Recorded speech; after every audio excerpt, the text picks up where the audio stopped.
수집가전 드디어 부산에도 왔습니다. 바로 여기 부산박물관에서 2024년 특별기획전으로 수집의 즐거움 그리고 공간의 기쁨을 누릴 수 있는 수집가전, 이 행사는 2024년 4월 26일부터 7월 7일까지 부산박물관 기획전시실에서 열립니다. 역사는 반복된다고 하죠. 삼성가의 초대 회장이셨던 고 이병철 회장님과 고 이건희 회장님, 그리고 부산을 대표하는 기업가였던 아모레퍼시픽의 고 서성환 회장님과 서경배 회장님, 동양고무공원을 창업하셨던 화승의 고 현수명 회장님과 현승훈 회장님, 부산문화발전에 큰 기여를 하신 신성수님, 부산에서 만나는 우리 시대의 수집가의 작품들을 보고 수집가의 마음을 직접 들여다볼 수 있는 수집가전을 꼭 한번 방문해 보는 것은 어떨까요?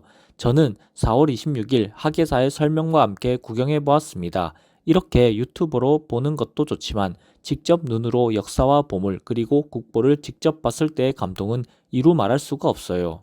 자, 그럼 지금부터 역사 속으로 수집가의 세상 속으로 한번 들어가 볼까요?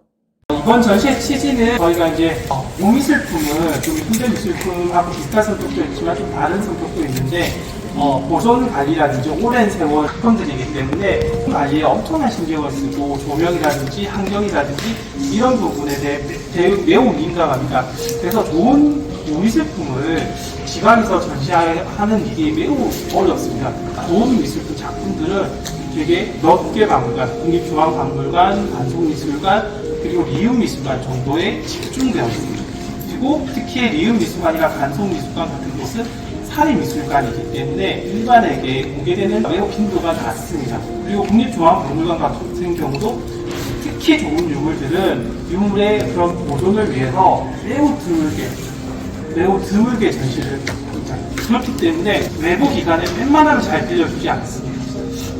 그런 사정을 감안하면 저희가 부산에서 이렇게 좋은 고미술품을 감상하고 본다라는 것은 매우 어려웠습니다. 근데 저희가 부산에서도 제2의 도시인데 그리고 최근 명품들을 이제 시민들에게 보여드리기 위해서 저희가 이 전시를 2년 동안 준비를 했고요. 특히 이제 이번 전시를 기획하게 된 것은 이건희 전시를 저희가 중앙박물관에서 3년 전 시작을 해서 다른 박물관, 국립박물관 소속 박물관들에서는 했어요. 대구, 그리고 강주, 청주.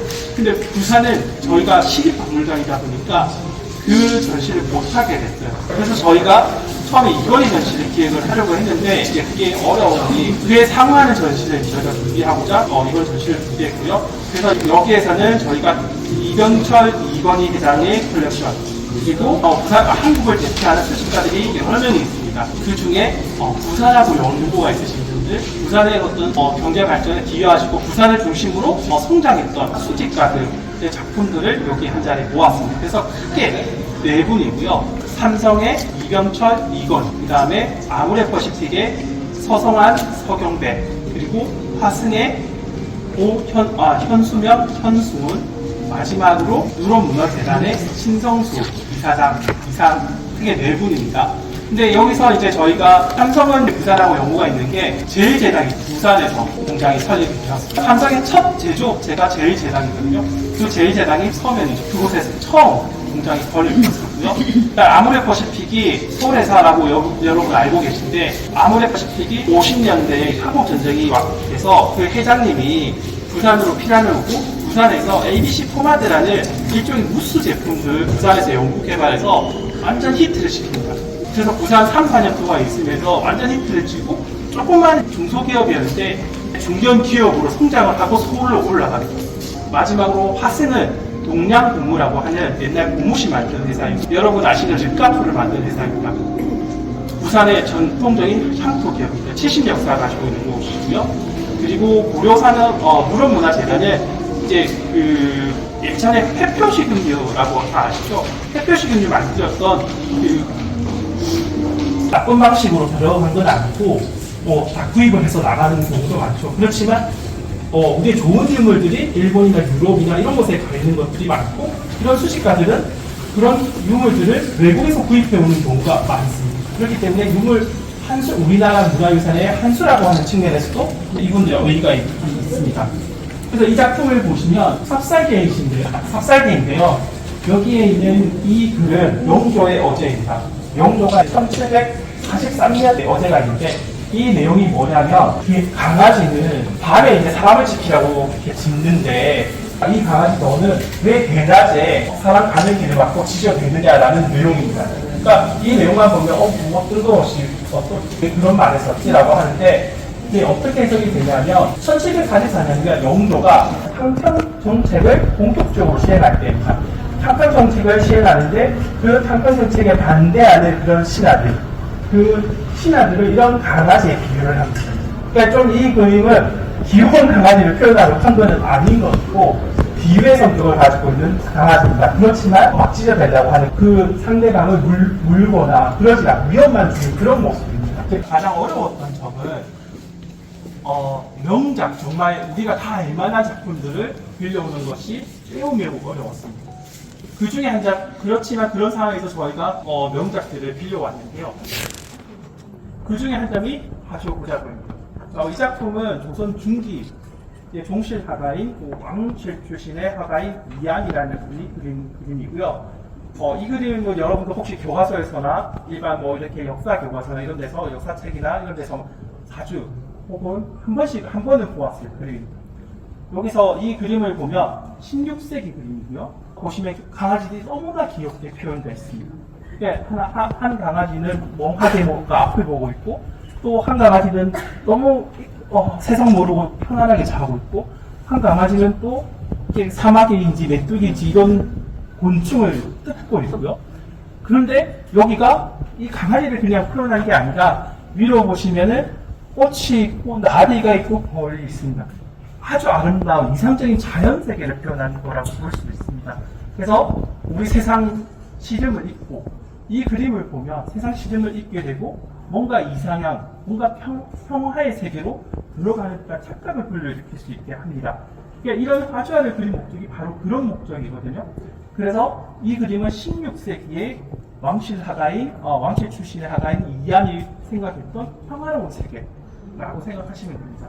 그래서 이런 강아지들 보시면 요새 그 인기 있는 푸바오를 좋아하는 그런 마음과 비슷할 거 이런 그림을 그린 이유가 이 그림도 나중에 저 먼저 보았던 삽살개하고 비교하면 어때요? 여기는 삽살개는 한 올 한 올을 마치 초상화 수염을 그리듯이 한 올 한 올을 되게 섬세하게 그렸다면 여기에는 한 번에 먹을 묻혀가지고 한 번에 몸체를 드러내거든요. 특히 꼬리가 너무 귀여워. 굿털같이. 네, 이거는 화가의 실력인 거죠. 그렇게 해서 명암을 명확하게 드러내지는 않지만 뭔가 귀여운 모양으로 이렇게 표현을 했습니다. 그래서 뭔가 명암을 드러낸다든지 뭔가 한층 질감을 느끼게 만드는 그런 표현은 없지만 오히려 뭔가 2차원적이지만 2차원적이기 때문에 이런 표정이나 이런 것들이 더 살아있는 것 같습니다. 그래서 이 작품도 자세히 한번 보시면 좀 더 감동을 느끼실 수 있을 것 같습니다. 우리나라에서는 정말 초상화가 많이 그려졌고요. 초상화를 그린 목적은 다양합니다. 다양한데 그래서 우리나라는 한중일과 비교했을 때 우리나라가 초상화를 제일 잘 그렸습니다. 그리고 초상화도 정말 많이 그렸고요. 근데 초상화를 생각하시면 여러분들이 그냥 제사 때 쓰였던 그런 어떤 그림이라고 생각하시는데 결코 그렇지 않습니다. 초상화는 이 초상화는 공신이 되었을 때 공신에게 주는 하나의 선물입니다. 그러니까 지금으로 치면은 국회의원이 되었을 때 국회의원이 된 것을 축하하기 위해서 기념 촬영을 한 거랑 마찬가지입니다. 그러니까 왕이 그 공신에게 주는 선물인 거죠. 근데 이 초상화의 인물은 박문수입니다. 여러분들 박문수, 암행어사 박문수 아시죠? 이 박문수입니다. 그래서 박문수가 영조로부터 직접 수여받은 작품이고요. 이거는 1750년에 박문수가 1728년에 이인자의 난이라는 난이 있었는데 그 난에 진압한 공으로 공신이 됩니다. 근데 22년이 흐른 1750년에 영조가 다시 그 공신들을 불러서 초상화를 그려주라고 얘기를 합니다. 그래서 공신이 된 지 22년 후에 다시 그려진 초상화입니다. 그래서 여러분들 잘 아시는 역사적 인물을 직접 마주하고 보시는 그런 가지시를 어사 박문수입니다. 이 작품은 장승업의 오원 장승업, 여러분 장승업이라는 작가도 한 번씩은 다 들어보셨을 거예요. 오원 장승업의 영모도입니다. 이 작품은 특히 예전에 이제 그 치화선이라고 하는 장승업 소개하는 영화가 있습니다. 임검태 감독의 영화인데 여기에서 이제 장승업이 이 그림이 나오는데 천하의 이제 결핍이다, 뛰어난 작품이다라고 하는 내용으로 나옵니다. 그래서 장승업의 어떤 필력을 볼 수 있는, 그러니까 우리가 아는 그 전설적인 다다 장승업이 얼마나 호쾌하게 굿을 휘둘렸고, 그러면서도 얼마나 섬세하게 그런 대상 사물을 그렸는지를 보여주는 작품입니다. 이 작품은 개해도입니다. 조선시대의 개해라고 하는 것은 말 그대로 계모임의 장면을 그린 그림입니다. 그러니까 우리나라에서는 연세 드신 분들 여전히 계모임을 하시는 분들이 많잖아요. 근데 계모임이라는 것이 우리나라에서 엄청나게 오래된 역사를 가지고 있습니다. 고려시대 때부터 적어도 계모임이 엄청나게 성행을 했다고 해요. 특히 우리나라 사람들이 이렇게 모임을 만드는 것은 정말 오랫동안 유구한 역사가 있나 봐요. 특히 그 조선시대 때 이 계모임이 되게 활성화돼요. 특히 이제 양반들이, 특히 높은 지위에 오른 양반 관료들이 자신의 부서에 있을 때, 특히 힘 있는 부서에 갔을 때 그 부서의 사람들이랑 계모임을 조직했어요. 그 이유는 그 계모임을 조직을 해서 평생 이제 인연관계를 맺어서 서로 도움을 주고 받았겠죠. 그리고 모임을 좋아하는 그런 성격도 있고요. 그래서 계모임을 좋아할 뿐만 아니라 이 계모임을 남기고 싶은 열망을 가지고 이 산수화처럼 계모임의 장면을 그림으로 그렸습니다. 그래서 이 계모임에 참석한 사람들은 모두 관리들입니다.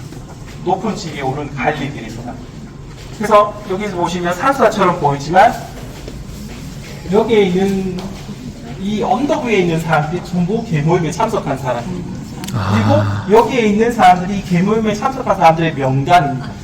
그래서 명단 누구 이렇게 다 적혀 있는 거예요. 여기서 유수 뭐 이런 식으로 해서 벼슬이 없어도 하고, 그리고 여기도 뭐 만영, 이만영 이렇게 해서 그 명단을 다 적은 거예요. 오원 장승업의 제자입니다. 마지막 와서 하원이기도 하고요. 그렇지만 1920년에 돌아가셨기 때문에 근대를 연 작가이기도 합니다. 또 근대에 여러분들 잘 아시는 뭐 이상범이니 병간식이니 이런 근대하단을 풍미했던 화가들을 직접 가르쳤던, 그분들이 젊었을 때 직접 가르쳤던 스승이기도 합니다. 그래서 근대하단을 얘기할 때 가장 으뜸으로 얘기할 수 있는 분이 안중식입니다. 이 그림을 보시면 이 그림은 이음미스가 소작품이고요.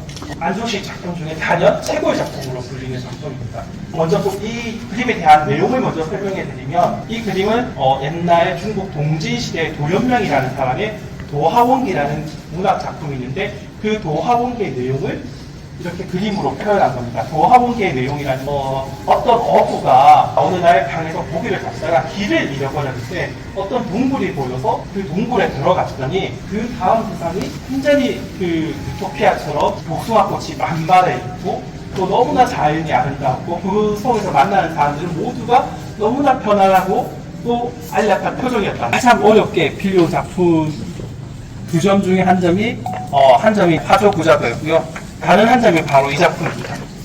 그래서 이 두 작품은 모두 이건희 회장의 컬렉션이었습니다. 이건희 회장의 컬렉션은 좀처럼 잘 공개되지 않습니다. 서울에서도 이 작품들 거의 5년, 6년 만에 나왔고요. 그 전에 중앙박물관에서 한번 전시했을 때 그 이전에 한 10여 년간 나오지 않은 작품입니다. 화조구자도도 거의 비슷하고요. 그래서 되게 어렵게 만나는 작품들이라고 보시면 됩니다. 이 삼공불안도라는 내용은, 삼공불안은 어떤 의미냐면 삼공, 즉 삼정승, 영의정, 좌의정, 그리고 의정, 이 벼슬 봐도 전원생활의 아름다움을 바꾸지 않겠다라고 하는 내용의 작품입니다. 그러니까 전원생활에서 즐기는 그 한가롭게 자신의 일상을 누리는 그 삶을 아무리 높은 벼슬을 줘도 바꾸지 않겠다라고 하는 겁니다. 그래서 그 내용을 이 그림의 화폭 속에, 이 그림 속에 담아낸 겁니다. 김홍근은 종조들을 대표하는 최고의 화가였습니다. 그래서 최고의 실력을 가진 만큼 종조가 엄청나게 총애를 했고 종조의 후원을 많이 받아서 많은 회화 작품을 남겼습니다. 그런데 1800년에 종조가 죽습니다. 그리고 이제 김홍도는 종조의 후원을 받지 못하고 평범한 화가로서 취급을 받습니다. 그 이전에는 종조에서 각별한 취급을 받았기 때문에 하원들 간에 이제 치제라고 해서 시험을 매번 치르는데 그런 시험도 열애가 되었었어요. 김홍도는. 근데 정조가 죽자 자기보다 까마득하게 어린 후배들하고 시험을 치러야 했고요. 그 시험을 치르는 이유는 시험을 치러야, 그리고 성적이 좋아야 돈을 좀 받습니다. 월급을 더 받아. 그러니까 그런 거에서 열애 없던 사람이 이제 정조가 죽고 나서 평범한 화가가 되어서 이제 다른 실력이 자기보다 훨씬 못한 화가들하고 경쟁을 해야 했어요. 그래서 김홍도는 정조가 죽은 후 형편이 엄청 어려웠었어요. 이제 이 작품은 정조가 죽은 지 1년 후인 1801년에 그린 작품입니다. 그래서 정조가 죽고 김홍도도 엄청나게 좀 시기에 빠졌던 것 같아요. 그래서 한동안 작품 활동을 하지 않았습니다. 그리고 나서 다시 한용부라는 어떤 관리가 있었는데 그 관리가 다시 김홍도에게 그림 부탁을 했고 그 관리의 이제 부탁으로 이 그림을 제작을 한 겁니다. 그러니까 김홍도도 먹고 살아야 되잖아요. 그래서 김홍도가 특히 뛰어난 거는 여러분, 김홍도는 어떤 화가죠? 김홍도가 잘 그렸던 게 뭐죠? 풍속화죠. 그러니까 김홍도는 풍속화가라고 여러분들 다 잘 아시지만 김홍도는 오히려 병풍화가라고 부를 수 있습니다. 병풍화가라는 말은 이제 제가 그냥 임의적으로 한 말씀인데, 이 병풍은 큰 화면이잖아요. 동양에서는 대부분 족자가 많이 그려졌고 우리나라에서는 이제 병풍이 많이 그려졌는데, 특히 정조가 병풍은 어때요? 화면이 엄청 크잖아요. 지금 족자에 비해서 이 병풍은 6배, 8배, 10배 이렇게 큰 작품이거든요. 근데 한 폭 한 폭이 그리는 게 아니라 이 전체 화면에 그리려고 그러면 그 구성력, 어떤 주제를 그릴 때 그 구성력이라든지 필치라든지 이런 것들이 여간 뛰어나지 않으면 안 됩니다. 그래서 이 병풍에 뭔가 어떤 주제를 구성하는 능력은 김홍도가 탑이었습니다. 김홍도가 정조대 모든 거의 고려천자는 대략 한 11세기, 10세기 정도에 우리나라에서 처음으로 제작하기 시작했고요. 천자라고 하는 것은 이제 좀 더 우리 고요보다 좀 더 앞서 중국 남송 때에 이제 만들어지기 시작했는데, 천자의 목표는 옥을 재현하는 것이었거든요. 그러니까 중국 사람들이 너무나 옥을 좋아했기 때문에 옥을 재현하기 위해서 모자기를 만들다가 이런 그릇을 만들게 된 거죠. 그래서 이 사람들의 목표는 이 표면을 옥 색깔을 만드는 거예요. 근데 우리나라는 고려 사람들은 옥 색깔을 넘어서 비치색을 만드는 거죠. 좀 더 아름다운 색을 구현하려고 했고, 이제 비싸고요. 그래서 달항아리라고 하는 것은 한마디로 말하면 큰 항아리를 말합니다. 백자대호라고 이제 부르는데, 정식 명칭을. 그런데 이제 이 모습이 키고 둥글어서 마치 이제 달처럼 보인다고 해서 달항아리라는 애칭으로 더 저희들에게 익숙합니다. 보시면은 달항아리는 한 번에 주물을 해서 주물을 해서 이렇게 소용을 해서, 소용이라는 표현을 그 흙을 빚는다는 표현입니다. 흙을 빚어서 이렇게 항아리를 만들 수가 없기 때문에 일종의 사발을 위아래로 두 개를 만들어서 붙이는 겁니다. 그래서 중간을 이렇게 붙여서 이렇게 면을 깎은 다음에 이제 전체적으로 한번 구워버리는 거거든요. 그래서 형태가 나오면서 후원자들 명단도 볼 수 있었고 공연도 볼 수 있었습니다. 즐거운 시간이었습니다.